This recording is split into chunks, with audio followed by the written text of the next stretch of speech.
Hey guys, what I'm working on is my 200-hour service on my BX23S.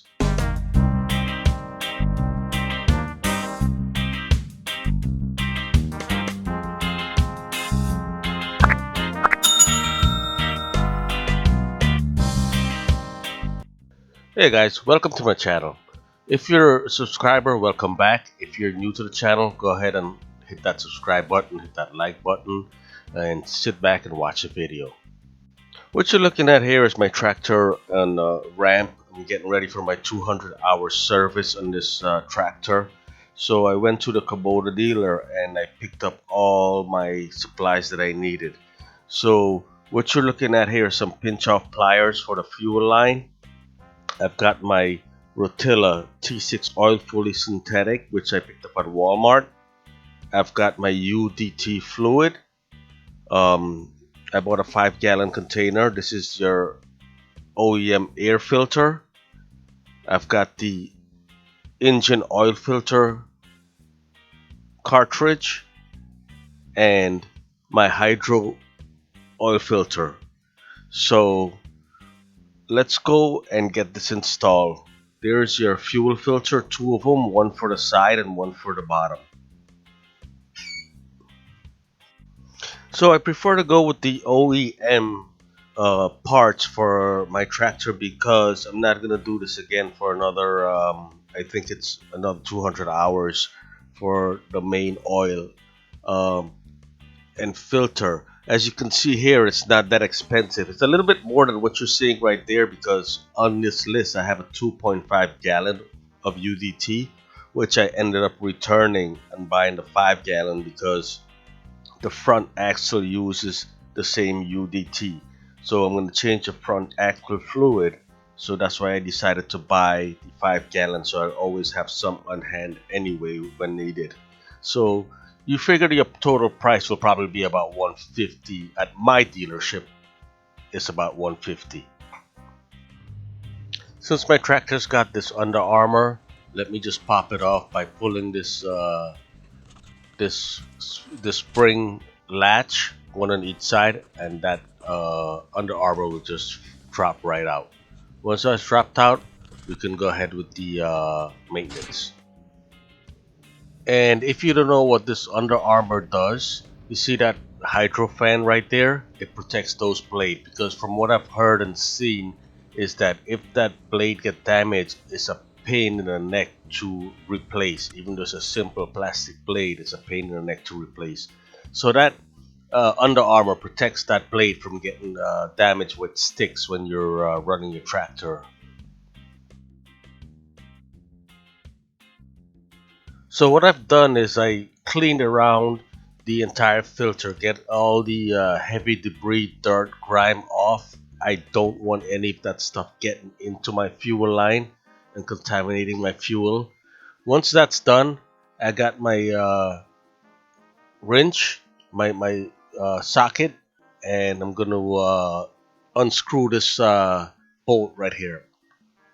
Once I get that unscrewed, I'm gonna loosen out from the bottom and I'm gonna go ahead and get my pinch off pliers. The pinch off pliers, I've got two, one to clip on one side and one to clip on the other side because that line still has fuel in there and could be dripping out, and you don't need that stuff all over. So you get your pinch off pliers and pinch off the line. Once it's pinched off, then you want to go ahead and get your pliers and remove those clips.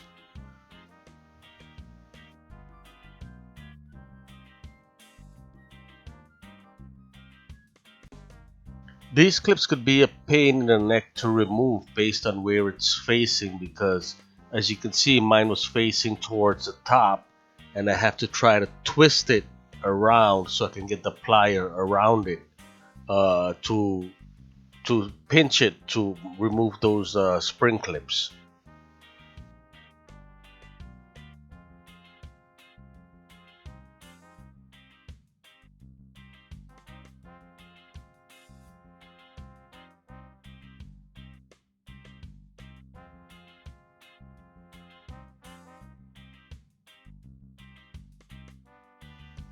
Because these filters can be a pain in the neck for some people. What they've done is relocate the filter in a different part, a different position of the tractor, and just do a continuation on that fuel line.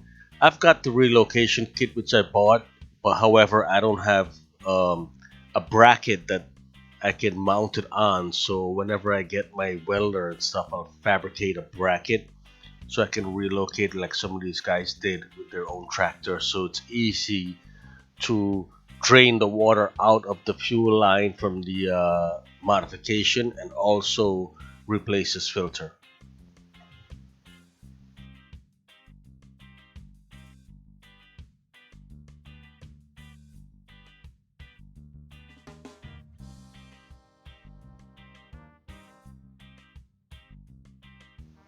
What makes this a little bit difficult is that the filter is located right above that little plate that you see right there, so there's not much space and access to it.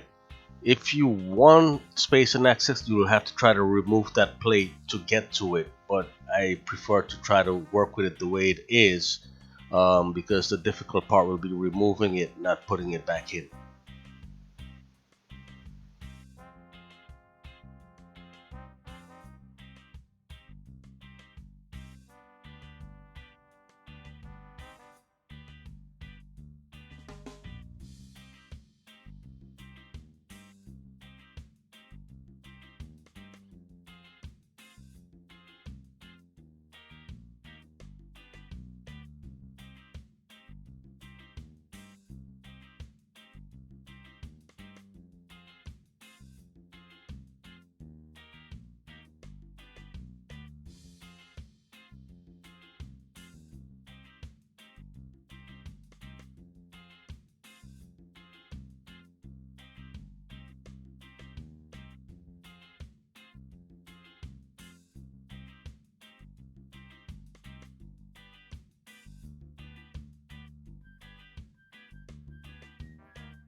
Now that I finally got this filter out, let me go ahead and just put my new filter back in and put everything back in place. You have to also look at your filter is directional.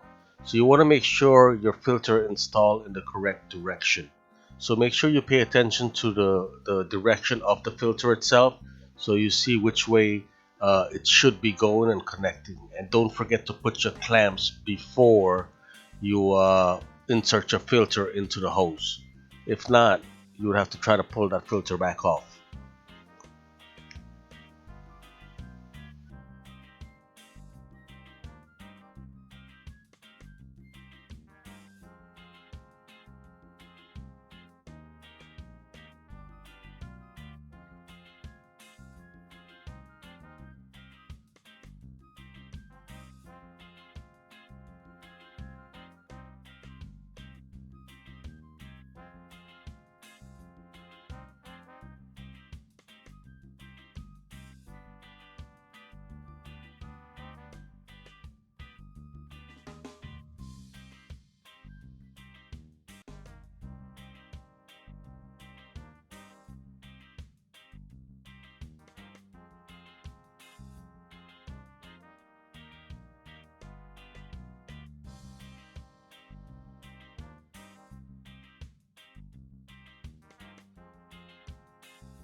Now that I've got this filter in place, Let's go ahead and work on the filter itself on the engine block and get that removed and replace.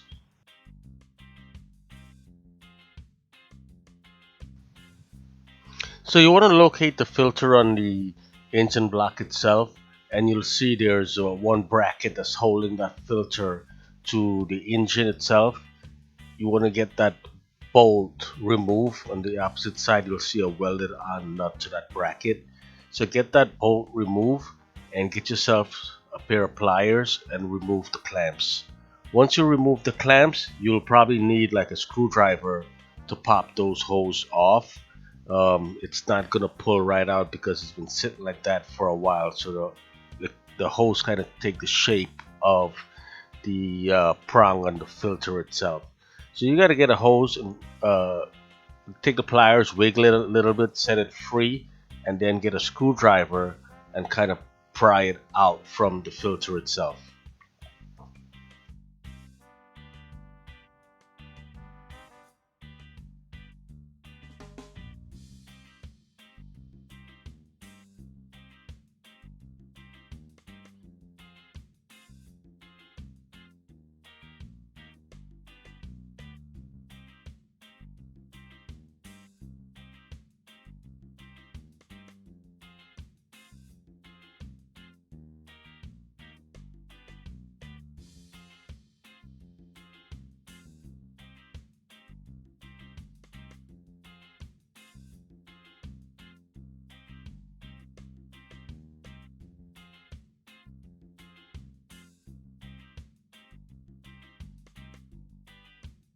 Initially, I was gonna make this a single video of the 200-hour service, but I am going to separate it into three different videos because I don't want to cut any parts out and make it look like it's a quick, simple job. It is a simple job, but it's not a quick, simple job.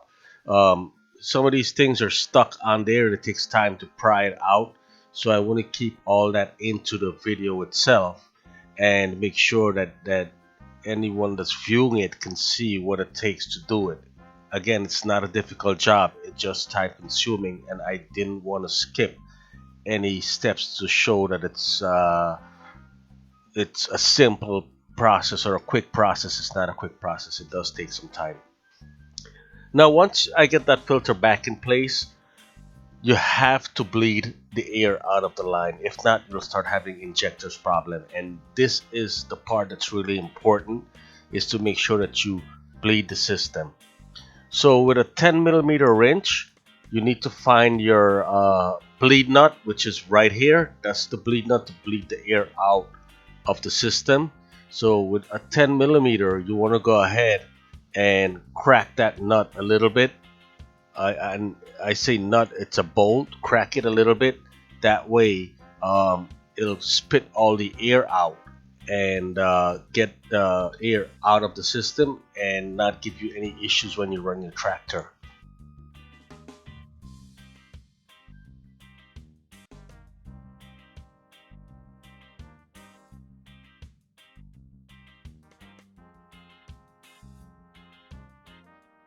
Once you crack that nut, you want to get your key, and you don't want to start the tractor, you just want to turn it into the accessory mode so you can hear that fuel pump kick in and it'll start spitting at you.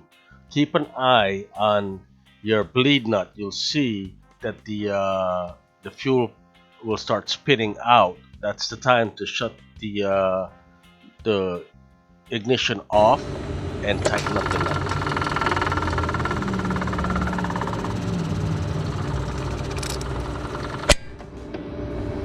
Now once that's done and you tighten up that nut, you're good to go.